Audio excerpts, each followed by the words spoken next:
Peace, peace, peace. Peace, peace, peace. What's going on? Let's get started.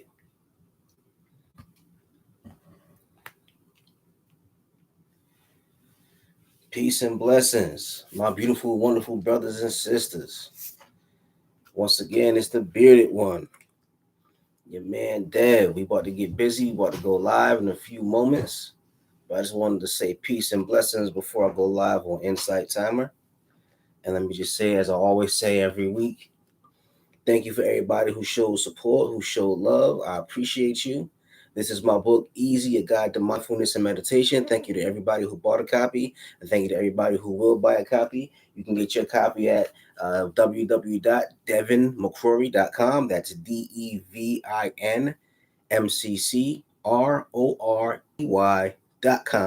And this is my book teaching mindfulness and meditation. I wrote this book for kids 8 to 12 years of age to teach them self-love, to teach them how to regulate their emotions, and teach them how to find peace within themselves during these trying times. There's a lot of kids out there who are going through a lot, and a lot of people are just trying to figure out how we can return these kids back to normal without thinking about how we can return them to a state of balance. You can push them back into their normal routine, but you need to bring them back to a state of balance again. And I think mindfulness and meditation, matter of fact, I know mindfulness and meditation is key to that. So if you want a copy of my book, Easy, you can just hit up the website, www.devinmccrory.com, and get your copy. And thank you to everybody who supported and everybody who will support. Once again, let me just adjust this table a little bit. And we're going to get started. Tonight, we're going to have a discussion about belief as medicine. And I know for a lot of people that might sound a little spooky. You know, we're not talking. Well, with me, the thing about it is I'm very spiritual, but at the same time, I try to make sure that I don't speak in vague terms or ambiguous terms. I like to be as precise and scientific as possible because I believe that there is no difference really between science and spirituality. There's no difference. There's no difference between science and spirituality. Is my mic on? Is my mic on? Mic check. Mic check. Mic check. Looks like my mic is on. All right, we're going to get started momentarily. I'm just waiting for Insight Timer to pop up, and we can begin. YouTube. Been up. Let me check my sound real quick.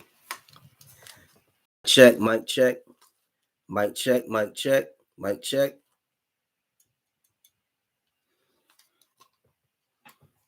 Seem like my mic is on.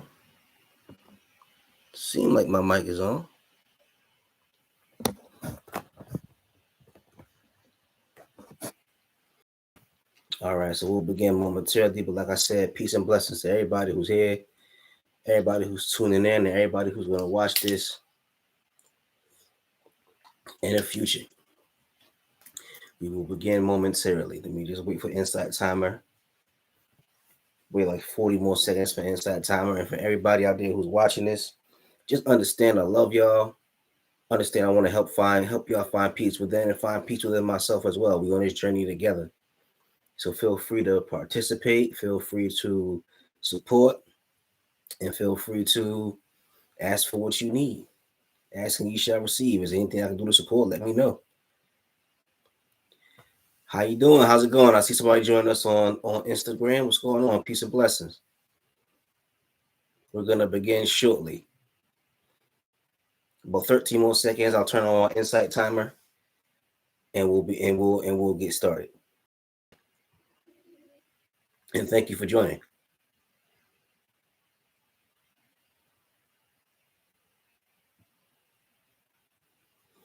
All right. Peace and blessings. Hello, hello, hello. As you come in, say hello. Let us know how you're doing. Let us know how you're feeling. Hopefully everybody's feeling well. Everybody's feeling excited, feeling blessed.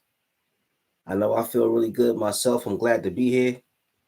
It's been a long day, but I'm glad that I get to end the day. Peace is going on. Sincere, what's going on, my brother? Jesse, how you doing? Melanie, hello. Come on in. Let us know how you're doing, how you feeling.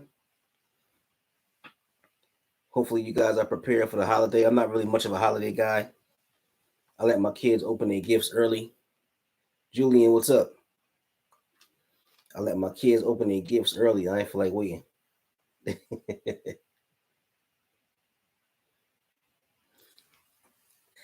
what's going on, my brother? You ready for the holiday, man?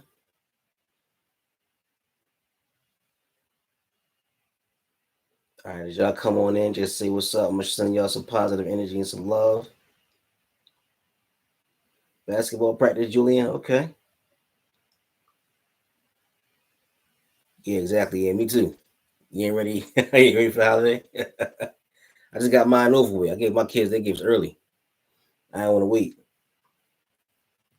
Yeah, I know. I'm hopeful for a blessed year ahead too. Hopefully, we can get past all this COVID stuff. I want things to go back to where I don't have to be paranoid all the time about breaking some rules. But we're gonna get started soon. We're gonna get started at the 7 minute mark. Mama B, I'm glad I could catch you on here. How you doing? How you feeling? Hopefully everything's going good for everyone.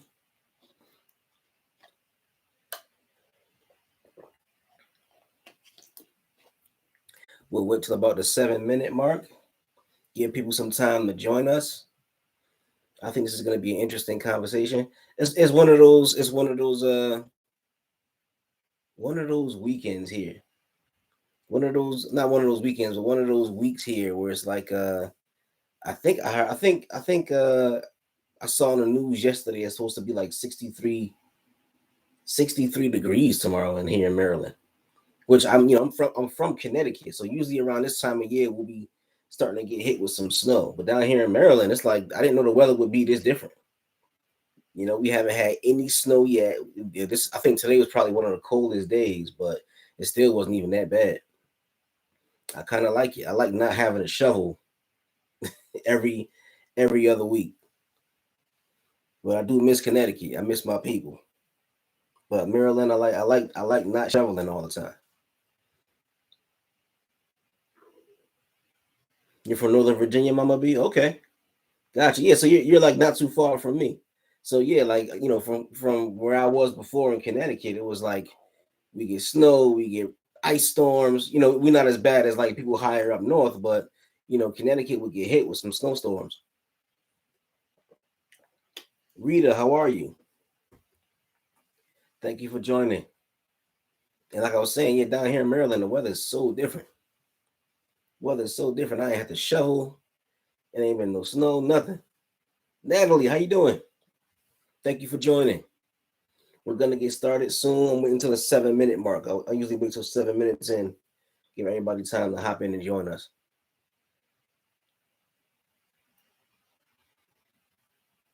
Christina, hello, hello, hello. Yeah, we doing a check-in as everybody comes in. Let us know how you're feeling. Hopefully everybody has high spirits, but also this is a safe zone. So if you're feeling a little down, feeling a little stressed out, we're here to support. We're here to send positive energy. Let us know if you need some support. Favorite divas, late and tired. Daria, I'm doing good, doing very good, doing very good. It's been a long day, but I'm glad after I do this, I'm gonna try to sleep.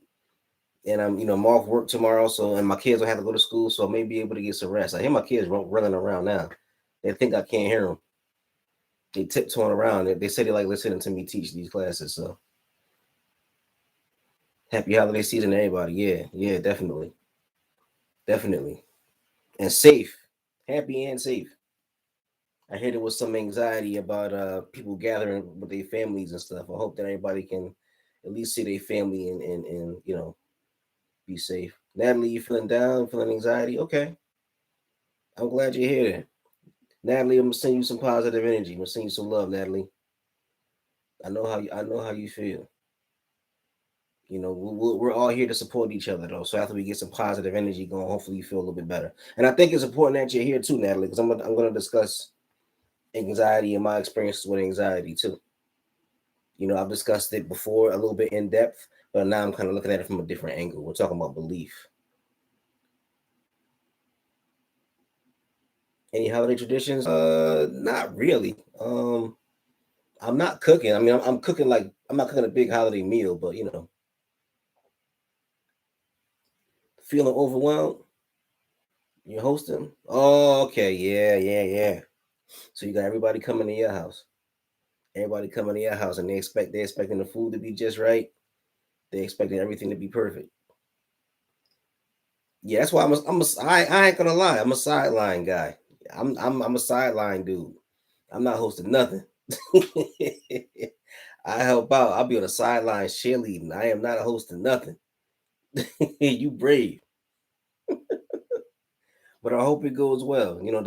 Don't stress yourself out. Don't drive yourself crazy. Because you're the host because you want to have fun too. Remember you can have fun too. Yes, indeed. Yes, indeed. We're getting close to the 7 minute mark. We're gonna hop on this momentarily. Just waiting for a few more people to roll in, see who rolls in with us when we hit the 7 minute mark, and then we'll begin.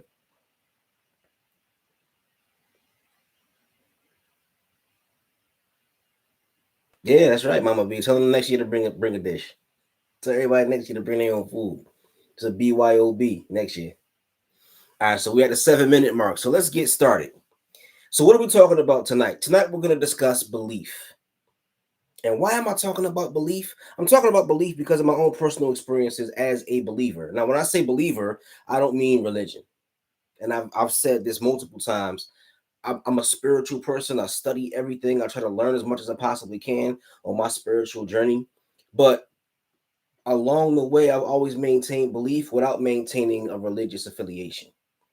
And I want to talk about not only belief of belief in yourself, but also I want to talk about the science of belief. And what started this kind of like a journey for me years ago, I got this book. I recommend this book. It's called The Biology of Belief. Biology of Belief, and it talks about the way that belief can scientifically help us heal. Now, what do I mean by belief can scientifically help us heal? I mean just that. I mean that there have been moments in time in my life where I've healed myself because I believed I could. And that's it. And I want to also touch on how that affected my depression, my anxiety, but we'll go into that a little bit later. I want to start off by just talking about the fact that you can heal, but you have to believe you can. And it's important for us to stress that because so many of us have dealt with trauma, depression, anxiety, humiliation, moments of insecurity. I mean, if anybody has dealt with any of the things that I just listed and that I just said, feel free. Give me a thumbs up. Give me a thumbs up if you felt traumatized, if you felt depressed, if you felt anxiety. I want to see the thumbs up. I want to see how many of us have felt those really negative, icky emotions. So put your thumb up and let me know if you felt that way or if you're feeling that way. Melanie, Mercedes. Okay. Rita, I see the thumbs up. I see the thumbs up coming in. Emmy, Natalie, you feel that way right now? Okay. Favorite diva, Christine. Okay, yeah. So I see a lot of thumbs up. I see a lot of thumbs up. And I've told you guys, at length about my personal experiences feeling that way and being trapped in that darkness. But the thing about it is, it's very important to recognize the fact that you can't get out of the darkness if you don't think you can. That's the thing. Because when in life, when you get trapped in these negative emotions, you're being trapped in your own body's physical responses. You're being trapped in the maze that your body and your memory and your experiences have created. And you can't get out if you don't believe you can. You can't get out of your own way if you don't believe you can. You can't heal if you don't believe you can. That's a very, very, very important thing for us to grasp. You really got to grasp the idea that if we don't believe that we can heal, we won't heal. We won't.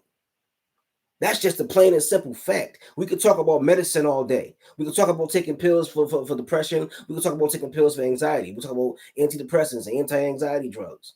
We could talk about talk therapy. But at the end of the day, the one thing that I really recognize is the fact that when you believe that you can heal, you will heal. Every single time. I've worked with individuals who were stuck in a negative mindset, and I'm trying to encourage them, and I'm trying to help them develop plans and trying to help them see their way out of the darkness. And they'd be like, well, I can't do it. And then I look at them and I say, you know what? It's sad you feel that way, but you're right. If you don't believe you can, you won't. Yeah, I don't think I could do that. It's too hard. I don't know if I could do that. Well, you know what? You're right. If you believe you can't do it, you won't. But I want you to believe in yourself. I want you to understand that it's the belief in yourself that empowers you to accomplish anything. Anything. Think about think about what we're looking at now in the times that we live in. We got a guy who's literally planning on colonizing Mars in the next few years. That's crazy. You got somebody who has so much faith in themselves, they believe that they can literally fly a spaceship to Mars, have people live up there, have people learn how to survive up there, and then bring the rest of us up there. They have so much faith in themselves. Put it like this: Elon Musk has so much faith in himself that he believes he can convince you to go live on Mars. So if he has that much faith in himself, then you can believe in your own capacity for healing. You have to believe in your own capacity for healing. Mm-hmm. I hear what you're saying, Natalie. Negative and catastrophic. Yeah, I've been there. I've definitely been there. I've definitely been there. But the thing about it is, in my experiences, I've done experiments with meditation. I've done experiments with my own sanity. I've done meditation experiments. Almost lost my mind trying to find my path to healing. But the most important thing is you have to believe that you can heal. If you believe that, you will heal. And I wanted to start off by telling y'all a story. Once again, not religious, but I seek wisdom where I can find wisdom. And there's a story. Hey, Sue from Netherlands, how you doing? There's a story that I came across about Jesus Christ in the Bible. Jesus had just finished performing an exorcism, casting out an evil spirit. And immediately after he was done, someone comes running up to him and they say, there's a girl in the house of a man named Jairus, who is a patron at the local synagogue. Jairus' daughter is sick, and he wants you to come to his home to heal his child. Jesus immediately says, okay, let's go. His disciples are behind him. He begins walking. As he's walking, a sick woman in the crowd touches the hem of his garment, and she's instantaneously healed. And Jesus feels the power leave his body and flow into her body. And he looks at her and he says, your faith has made you well. Go in peace. He continues to walk along the road. And as he's walking along the road, Asher, how you doing? As Christ is walking along the road, a messenger comes running up to him and says, you know, Jesus, it's too late. Jairus' daughter has already died. You don't have to trouble yourself. Don't trouble yourself. If she's already gone, there's nothing we can do. And Christ says to him, just believe. And he walks past the man, continues on to Jairus' house. And then as he's walking towards Jairus' house, he sees a crowd standing outside, and there's people crying and weeping. Relatives are mourning already. Jessica, first time attending, glad to hear. Relatives are crying and weeping and mourning already. Girl just died, and already the word is starting to spread in that neighborhood, and people are just weeping and tearing their clothes, already breaking down and just overwrought with despair. And Jesus walks past them. He goes upstairs into the house where the little girl's room is. And he says to her, little girl, I say to you, get up. And then right there on the spot, she got up. She sat up and came back to life again at his command. And you'll notice that there's a pattern of belief in that story.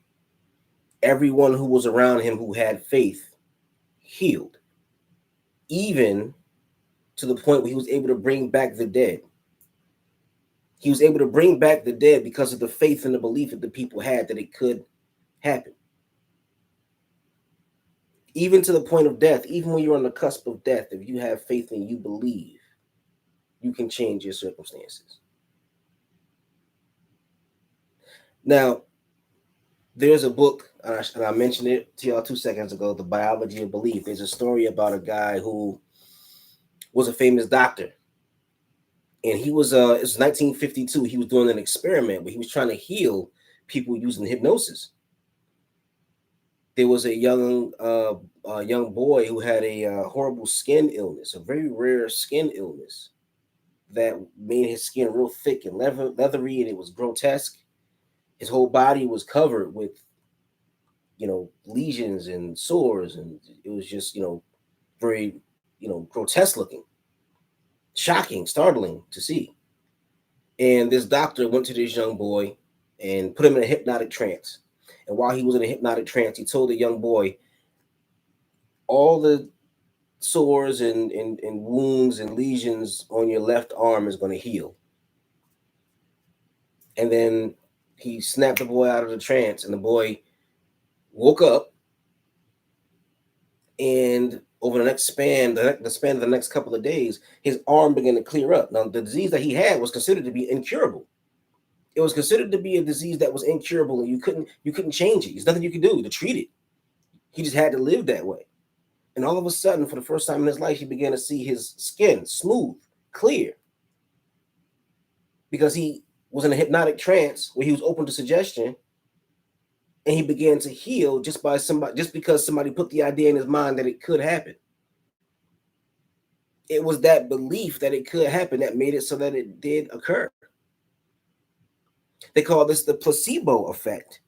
And the interesting thing about the placebo effect is the fact that it's been scientifically documented that individuals can heal from severe illnesses or even improve just because they believe they can. And I saw something when I was reading and studying to prepare for this live stream.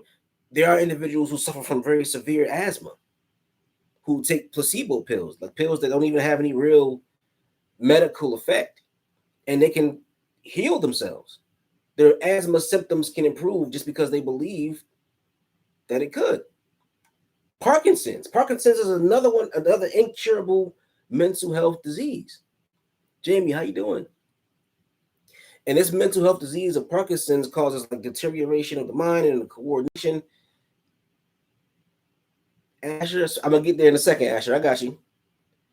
But yeah, there's been experiments done where individuals can their symptoms from Parkinson's can be reduced with the placebo effect. You don't even need real medicine in many instances. You can get improvement just by believing that you can improve. And the thing that really got me and really tripped me up, and I've mentioned this to y'all before, I saw in the article that depression can be treated just with belief. There are individuals who have taken placebo drugs for depression. And after they take the placebo drug for a couple of days, they say, hey, my depression symptoms have been reduced. I feel happier. My mind is more focused. But it's just the fact that they believe that they're taking a pill that's going to change their condition, that their condition is changed. What is that saying? That's saying that there's something inside of us that is a healer. When you get cut and you bleed, right? You don't have to do anything. You wash it and keep it clean, but the body has a mechanism in it that will repair itself, right? You catch a cold, you get sick. The body has an automatic mechanism called the immune system that will help to heal you, right? Well, guess what? Your mind and your spirit have the same internal mechanisms. We call these mechanisms belief and faith. For the body, we call it an immune system, right? But for your spirit and for your mind, it's that work upon healing you from the inside. So when you get sick, yeah, you take medication, but the medication doesn't mean anything if your body didn't have to heal itself. Exactly. Yeah, Jay, you're 100% right. Jay's pointing out that there's something called the nocebo effect, where if you take a drug and you think it won't do anything for you, it won't. Well, if you think it'll get worse, you'll get worse. Depression, yes, and that's a good point too, Melanie. Depression itself can be a healing mechanism, but unfortunately, and this is something that I charge the psychological discipline in this country. I charge you. Why is it that so many people are taking antidepressant drugs, but they're not being encouraged to believe that they can heal? When you put somebody on a medication and you say, yeah, you need to take these, and you don't have an end date in sight. There's no end date in sight. So in the person's mind, that programs them to think that they can't heal, that they're gonna be taking these pills forever. And I understand that sometimes people need those pills to stabilize themselves. But why hasn't anybody explored the idea that you can heal from depression? You can heal from anxiety simply by believing you can. And in my personal experiences, I know for a fact when I started having severe panic attacks and was going through mind-blowing depression to the point where I was having, mental breakdown, crying, and sometimes unable to even function. The fact that I said to myself, I'm going to heal myself through meditation, and I began that process, and I started to feel better, and my mind began to stabilize, my emotions began to stabilize, I was able to function more and stand to be stronger just because I believed I could. I believed I could, and that gave me the strength and the power to move forward and do everything I had to do, and I ended up healing myself. Now, I'm not going to say that I'm 100% healed, and I'm not going to sit here and say that I went through therapy, I did my meditation, I was consistent with it, I changed how I ate, I changed, a lot of my habits, stopped drinking, all that stuff. All of it played a part.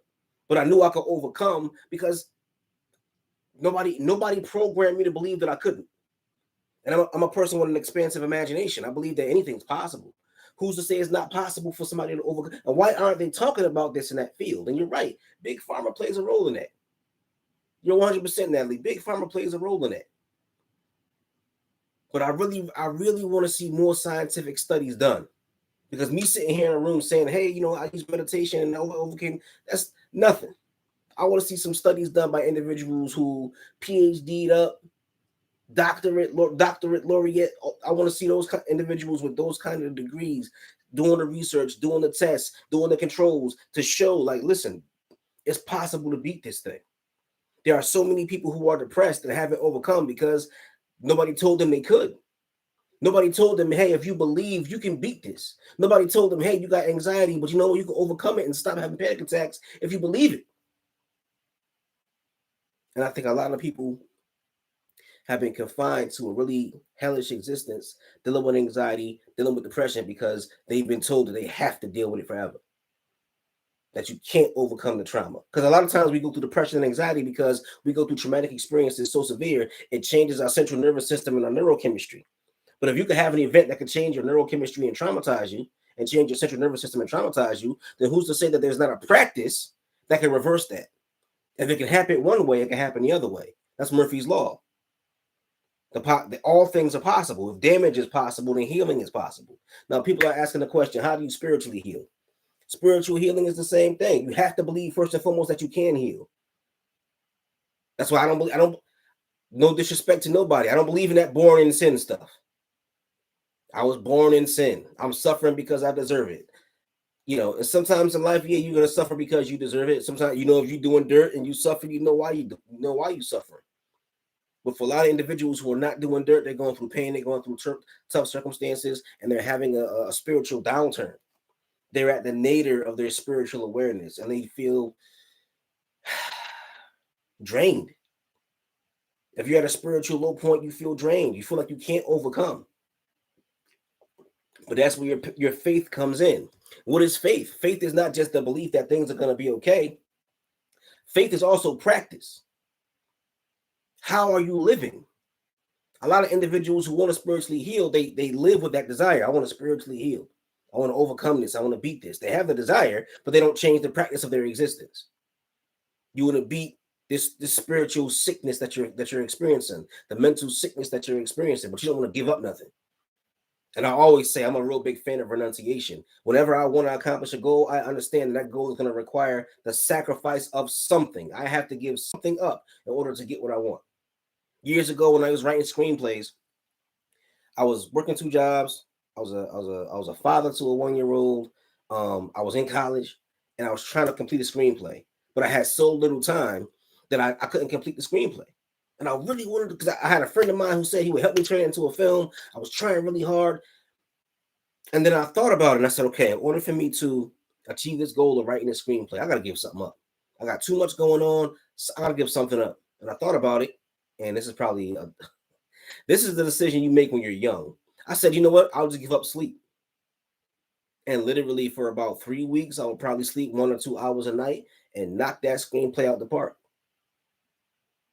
Knocked it out the park. And then the screenplay, unfortunately, never got turned into a film. Yeah, right, Asher. It never got turned into a film. I still got that screenplay to this day. And I still write. Still write. Still want to make a movie one day. But that's a different story.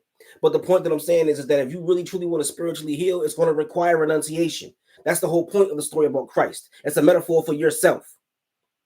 Remember that whenever you read the Bible, whether you believe it is literal history or not, you got to understand there's multiple layers to it. Talking about high spiritual science. When you talk about Odin, the god Odin, right, from Norse mythology, he was the lord of the Aesir. The Aesir were a particular group of gods, like a family of gods. So Odin, being the chief one, the ruler, he wanted knowledge. So he would always travel around, going from different cultures, meeting different people, having all these different experiences, and he wanted knowledge. So one day he went to the god of knowledge, Mimir, who sits next to this well. And he asked Mimir, he said, listen, I want to drink from the well of wisdom. I want to drink from that well. Mimir said, okay, all right, you can drink from the well, but yeah, you got to sacrifice something. I want your eye. So Odin went to a tree, tied himself to the tree by his eye, and hung from the tree for 9 days. The tree was whipping in the wind, branches flopping all over the place. Odin is just dangling there, swinging by his eye. And then eventually, after 9 days, he got down off the tree. He lost his eye, but he was allowed to drink from the well of Mimir, and he gained wisdom. You want to heal? You got to give up something, because there's something in you making you sick. And a lot of us have come to love our own viruses. We love our spiritual viruses. Just like when you eat food. Like, I stopped eating pork years ago because I understand that for a lot of people, and I just say it, for a lot of Black people, our diet as far as pork is just killing us. So I stopped eating pork years ago. And you won't believe how many people will argue with me about pork. People will fight you over some bacon. Yeah, if your blood pressure is high, stop eating pork. I could never stop eating pork. What you talking about? But dudes will fight you over bacon and pepperoni. And then, end up 40, 50 years old with their heart and their lungs all messed up.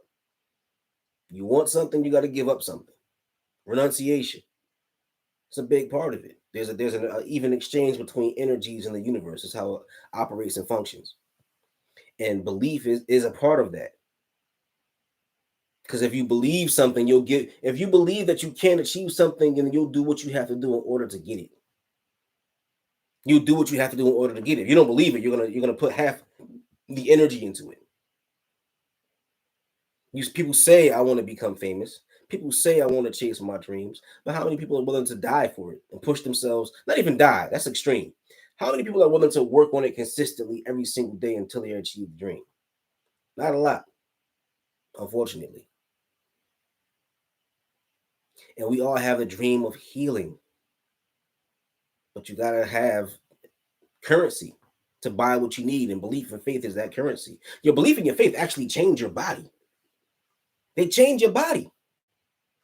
They change your body because it changes the environment in which the cells in your body have to operate. When you believe, you're less stressed. You're more relaxed.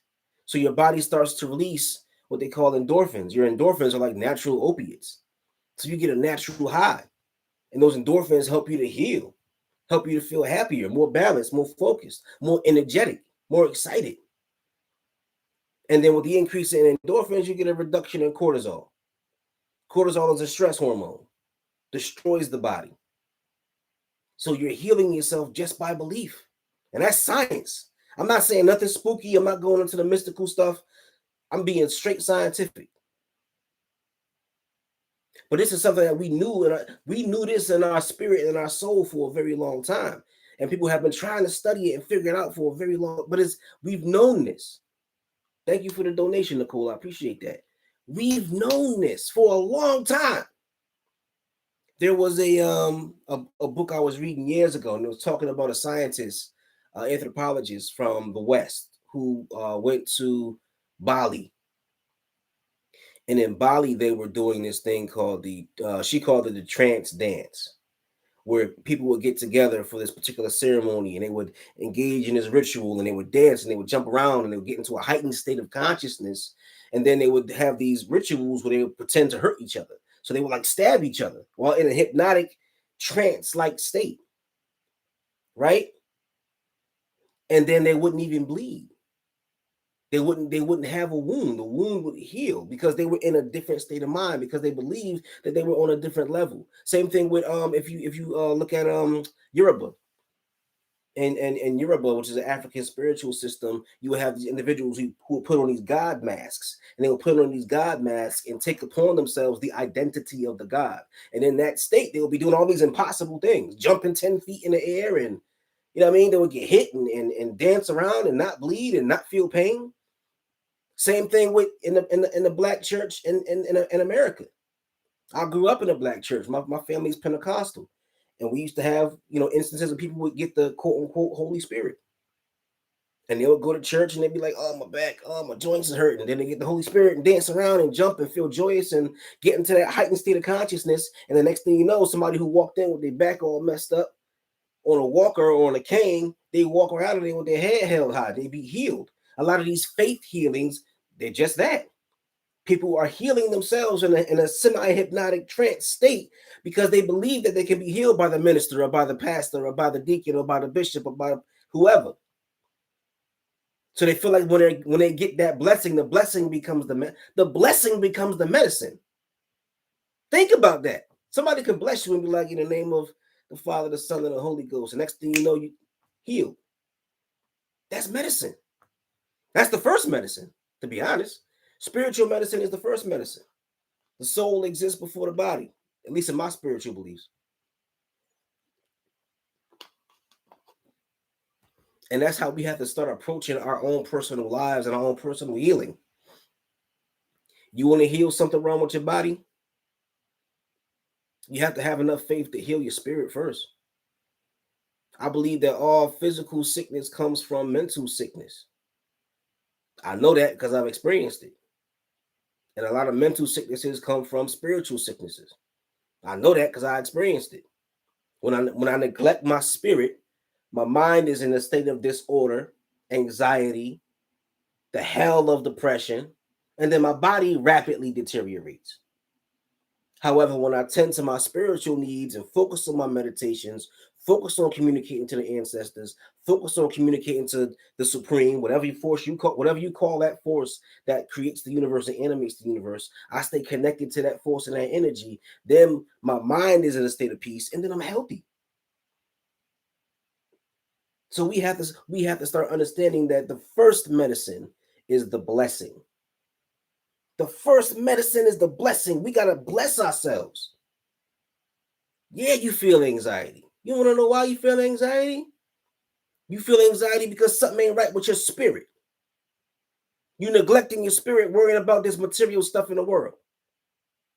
Don't you know you're the all in all?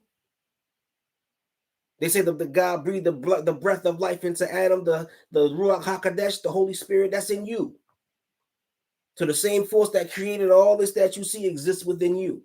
But because you're not tapping into that and focusing on that, you're anxious about all this other stuff. Where am I going to get some money? How am I going to get this? How am I going to get that? Honor your spirit. That's how you overcome all these obstacles, all this anxiety, all this pain, all this depression. Everything has everything has an order. There's an order to these things. And that's a good point too, Jay. You have all this healing wisdom in the body already. The body, I was just talking about it. The body heals itself. You get sick, you get a cut. And trust me, I'm a big, bulky dude. I remember I used to, be kind of a physical guy. So I was constantly bumping into walls. And one time I was at my job and I was bored and I was like, I'm out, I'm leaving. And I literally ran through a wall. I just ran through a wall like the Kool-Aid man and get bumped around and knocked around, and your body, it heals itself. But first you got to heal the spirit. That's where the energy is coming from. I survived car accidents. I done, been hit with all kinds of heavy pipes. I done dropped stones on, but I'm good though. Not saying I'm invincible, because I believe, the body has its limitations. But once you honor the spirit first and foremost, You honor the spirit first and foremost. That brings peace to the mind, and that peace to the mind brings peace to the body. That's what disease is. Disease is dis-ease. You're not in a state of ease. You're in a state of unease. That's why you're sick. You're sick because you can't bring ease to the mind because the spirit is being neglected. Yeah, like the Kool-Aid man. Yeah, luckily for me, I used to work with my best friend who I knew since I was 8. He was actually my boss. And we were sitting around in our office one day, wait, that last hour before you leave, like the day was really, really busy. Then that last hour before you leave, it was real quiet. We was all bored. I'm like, man, I'm out of here. And just without even thinking, I ran to the wall, not thinking I was going to run and knock a hole through it. But that's a different story. But it's very important that we understand that the body has the capacity to heal. But the spirit is the surgeon. The spirit is the doctor. You go back to ancient Egypt. I read a book about Imhotep. And it annoys me when we talk about our wise ancestors and they get desecrated by Hollywood. Imhotep was a brilliant African multidisciplinarian. He was a mathematician, he was an architect, and he was a doctor. He was such a renowned healer that the Greeks actually worshipped him as a god. And he actually, if you read the book that I read, I'll get it for you guys. I gotta find it and dig it up. But there's a book I read about him. I talked about the process by which he went through. He was like a doctor at first, and you look at the older statues of him, and he's very humbly dressed, and he's like very humble, unimpressive looking.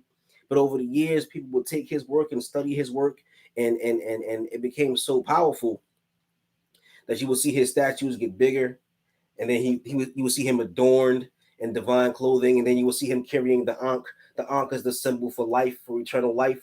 So he went from the process of being just a respected doctor, people started seeing him as divine. And one thing with Imhotep is that he had these temples, these sleep temples. You would get sick, you would go to the temple, there would be music playing, the vibration in the music was believed to heal you. And also at the same time, you would have these dreams, and you would have dreams in this state of this almost hypnotic trance-like state, and you would have dreams and you wake up and you'd be healed. And that's just one of the many methods by which people could tap into that energy through music, yes, but music is a spiritual thing too.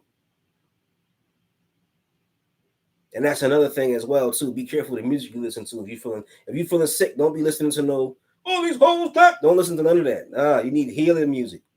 Put on some jazz. Put on some spiritual. You going through anxiety and depression? Don't put on no heavy metal. The devil's in the basement. You need that spiritual. You need that spiritual energy in the music, because you got to remember, whatever you consume is gonna have an effect on your body. So if you consuming unhealthy foods, it's gonna make you sicker. That's why when you have like a cold or something, they say don't eat dairy. You put something in your body that's gonna make you feel even sicker. Same thing with what you watching on TV. Yeah, Inside Timer has a lot of great healing music. I love Inside Timer. I ain't gonna lie. I was using Inside before I started teaching on Inside Timer. I was using Inside Timer to meditate with, and I would groove to the music a lot. I would meditate to the music a lot. I dug Inside Timer. But yeah, look for what you need in the world. Stop going through your routine, because you're getting sick spiritually, which is making you sick mentally and putting disease or dis-ease in your body because of what you're consuming, and you stuck in a habit. You gotta change your habit. Change your habit. There's a line from Wu-Tang, yo, change your habit. You know I'm friends with the Abbott.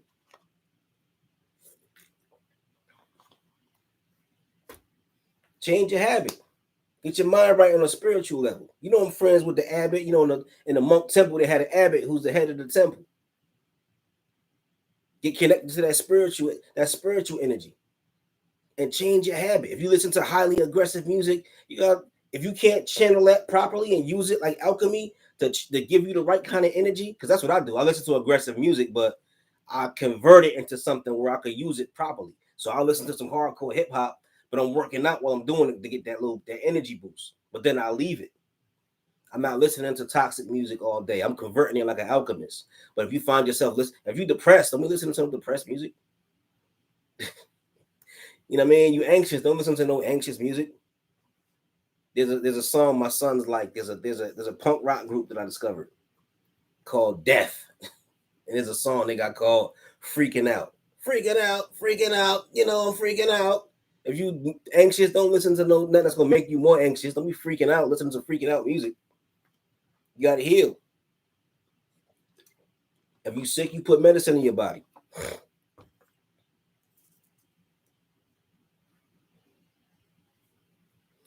Yeah, Anna is asking Melanie, depression is a form of healing.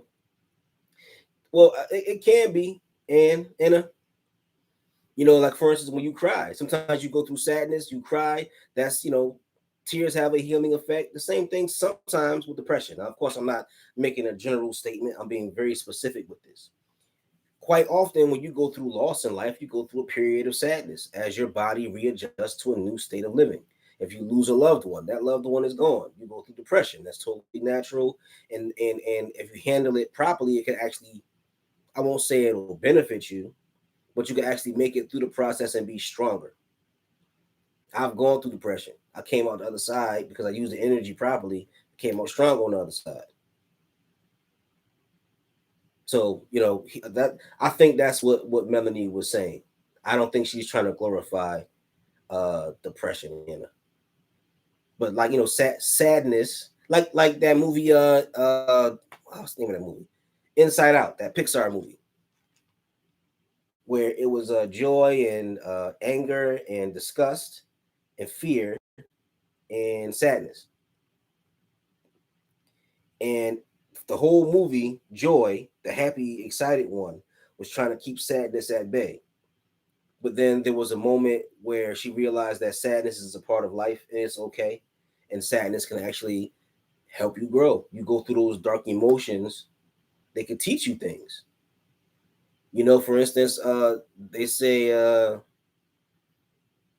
that shame is a social emotion, right? What does that mean? Well, what it means when they say shame is a social emotion is the fact that if you do something to hurt somebody else and you feel ashamed, that makes it so that you're able to exist in a group. If you don't feel shame, you can't exist in a group.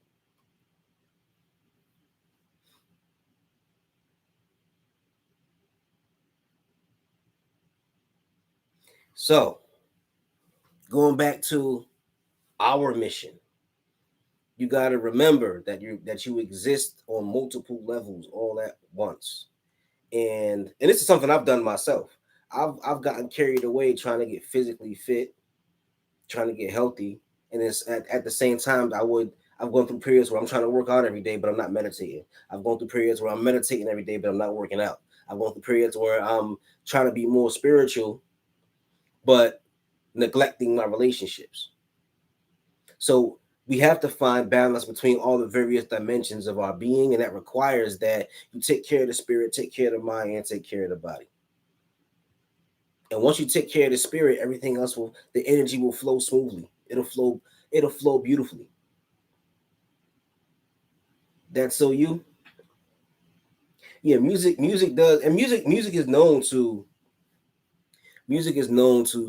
soothe you when you're in those states. I mean, I remember one of the first times I had a panic attack, I put on I was listening to Andre 3000's Love Below album. This is a long time ago. This is like 2005. And I put that album on and it helped me to calm down and deal with the anxiety until it was gone. Something in the vibration of the music was so beautiful that it just carried me away from how I was feeling. Yeah, Mama B, yeah, balance is really hard. Balance is really hard, but at the same time, it's important to understand it's those hard things, like we were talking about earlier. How much faith do you have? If you got enough faith, you got to understand that it can be done. You got to understand, if you have enough faith, you got to believe it can be done. There's a spiritual leader, Elijah Muhammad, most honorable Elijah Muhammad, in the black community. He was somebody sent him a letter and was saying, I want to work with you. I want to be spiritual like you are, but I'm stuck smoking cigarettes. I can't stop smoking cigarettes. Don't know what to do. I prayed about it. Tried to stop. Tried to replace it with other things. Can't stop smoking cigarettes. Don't know what to do. And the most honorable Elijah Muhammad sent them a letter back that said, quit. One word, quit. So a lot of times when we think about the difficulty of something, like I said, that the faith that you have that the goal can be accomplished, a lot of times will help you push through those challenging times. And I've gone through that as well, where I just had to think to myself, okay, I have faith that it can be done. So now it's just an issue of me doing it. And balance is very, very, very hard. You know, having a schedule is important. You know, organizing your time, organizing your day is very important so you can maintain balance. But you know, a lot of it comes down to start with the correct order. Start with your spiritual experiences and relationship. And when I say spiritual, a lot of people might not be religious. You might not be religious. So when I say spiritual, you think I'm thinking about something as far as religion. If you're not a religious person, think about spiritual in the sense of just the deeper dimension of who you are as a person. You have spiritual needs, the need for love, the need for to satisfy your curiosity, the need to connect with other human beings, right? So you can consider those to be your spiritual needs, and you can create spiritual rituals around those things. So I'm not necessarily, when I say spiritual, I don't automatically mean anything involving the spirit or the unseen world. I do believe in that, but that might be a hard concept for some people to grasp, or they might not believe in it. But anyhow, yes, Swami Mahudras, me too. I'm glad you're enjoying it. I'm glad you're enjoying it. And anybody's looking for any cool meditation music, I used to listen to a lot of Indian music while I meditated, and the two gods, Krishna and Shiva, they got the best music. They got the best music. Something about Krishna and Shiva, their music is fly. You know what I mean? Like the other ones, Vishnu's music is okay.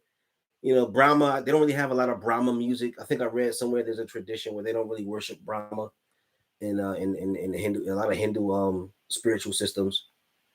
But yeah, if you listen to Indian meditation music, anything for Krishna is always real dope to me.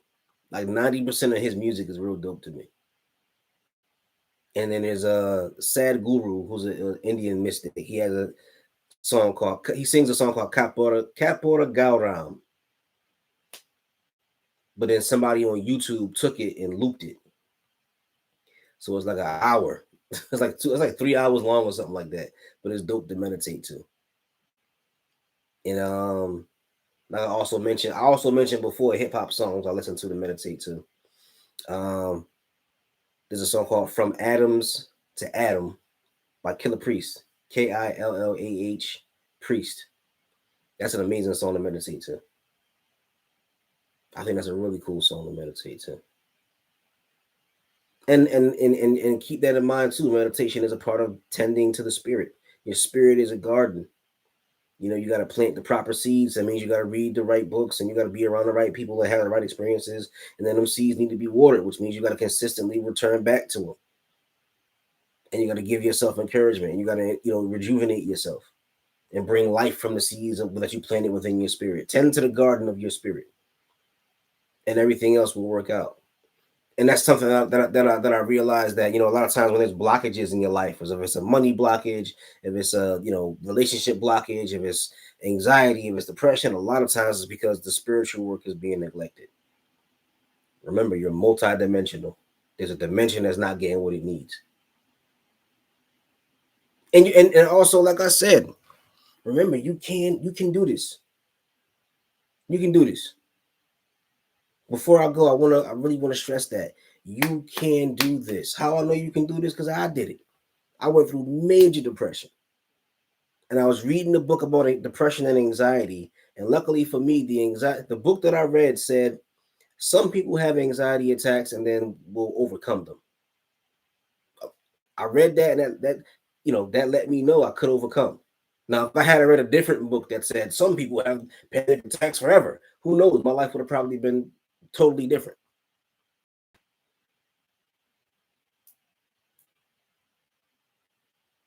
If you just believe. That's right. Oh, what was the book?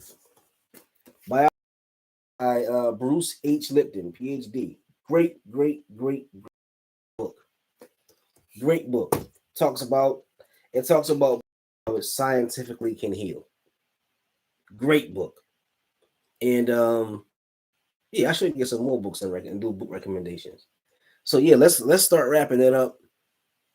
Let's start wrapping it up. But let me just say to everybody to spend the evening with you guys, wherever you guys are. We have somebody from the Netherlands, we have people from Canada, we got people from the UK, we got everybody. Just thank y'all so much for bringing your energy here. Thank you so much for sharing this time with me. I know you guys have busy days and you have busy lives. So the fact that we're all here to support each other, I mean, I get support from you guys just as much as you hopefully get support from me. Yeah, Devin's Book Club. Peace and blessings. I want to wrap it up now, guys. Peace and blessings to all of you guys. I will see you guys next week, Wednesday. I'm thinking about trying to do stuff during the day on my days off. So I might do like a daytime. I'm gonna try to set up a daytime meditation. So if you guys are free, if I get up early in the morning or something like that, I'll do like a morning meditation or a daytime meditation. I want to offer you guys more. So whatever you guys need, just let me know. And I will see you guys next week. Happy holidays. Peace and blessings to all of you. Love all of you. Peace.